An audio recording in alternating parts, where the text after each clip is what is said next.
Hey guys, today I'm going to be speaking about how to place a bet at a horse racing track.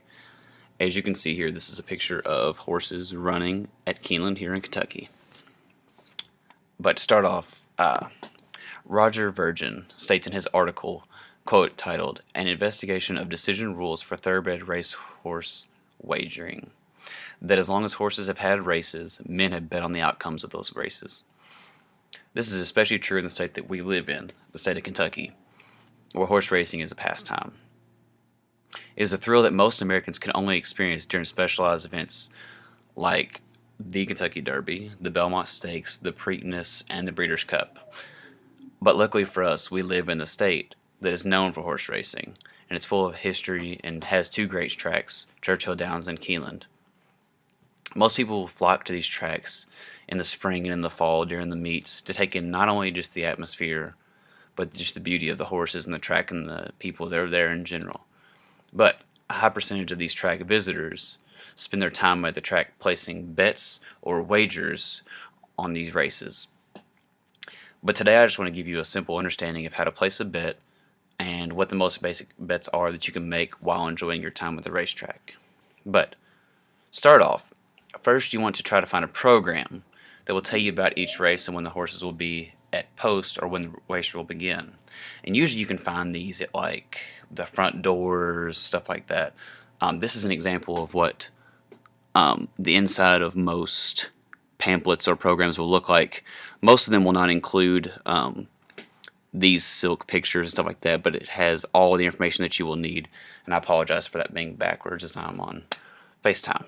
But every page will look something like I said, like that. It may not include the silks or the color printing or whatnot, but it will just tell you the basic information. They all are very similar, as things will be labeled throughout the program booklet, telling you what everything does mean. The main thing that you want to look at, other than maybe the race times and stuff like that, is you want to look at the odds on the horses. These odds are placed on these horses based on past performances, how they stack up the other horses in that race, and etc. These odds will help you decide on which horses to bet on that have the best chance of winning. Most people that go to the racetrack tend to enjoy their time and tend to take chances on the long shots because they're the underdogs. Everybody loves an underdog story, but you should always keep in mind that odds will change periodically. I mean, odds can change every 2 to 5 minutes. They can change right before your race time, whatever. You can never be too sure on what the odds are on a horse.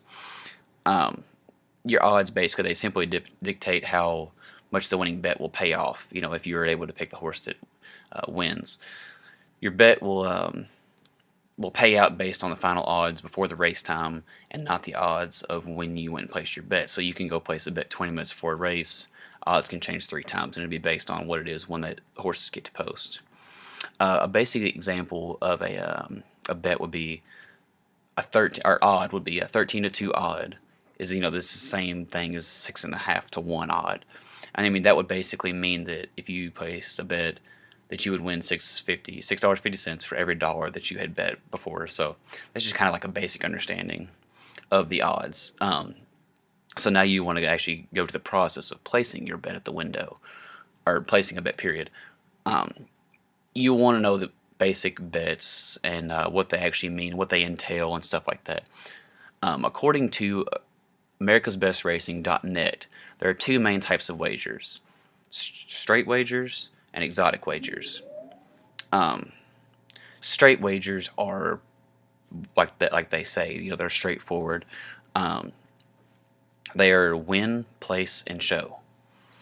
In a win bet, you will collect your money only if the horse that you picked finishes in first place. A place bet was when you collect your money if your horse finishes first or second. But if your horse wins, you will only collect the amount that the place you paid out, since you didn't bet on the horse actually winning the race. You hit the place. And then the show bet, you will collect your money if your horse finishes first, second, or third. But you only collect the show payout, which is finishing third. So maybe not as much of a payout, obviously. The minimum wager on those 3 is only $2, so pretty good bargain for that. betting on the place or show gives you the best chance out of those to win, obviously, because you can get first and second and third, still get a little bit of a cash. But they might lose you some money because the payouts are as high. The other bets are called exotic bets, and that's an exacta, a trifecta, and a superfecta. According to artofmanliness.com, an exacta is where you bet on 2 horses to come in first and second in that exact order. Trifecta follows that mold, and you pick the horses that finish first, second, and third in that exact order. So a challenging bet has a large reward, and the superfecta is the big dog. It's similar to the last two, but you must pick horses that finish first, second, third, and fourth in that exact order. Hardest one to get, but it has a huge payoff normally. But when you get to the window, you just have to do a basic process that if you want to bet, and you just have to indicate the track that you want to wager on, indicate the race number, indicate the amount that you wish to wager, indicate the type of bet that you wish to make, and indicate the number of the horse that you wish to bet on. So an example here at Keeneland Racecourse would be you walk up to the window and you say, Keeneland Race 5 $2 win bet on horse 9. Kind of like a basic simple thing that would just keeps the line moving fast because the lines do get very backed up. When your ticket is printed from the teller or electronic machine, this is what it will usually look like. It'll be fairly small and have the information on it, like which race, which horse, total number of your bet, stuff like that, of like the dollar amount that you put on it. And if you win, you obviously go back to the teller and you get your money.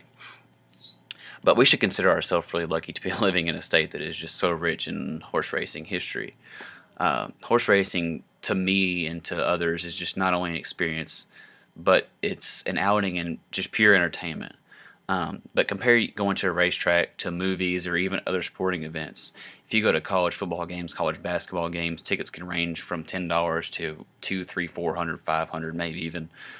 And getting to a horse track is usually free, maybe $5, and everything that you spend inside is just voluntary. So it's a really cheap outing for most people. So if you're smart, you can take advantage of these horse track outings for multiple times and end up being a whole lot cheaper.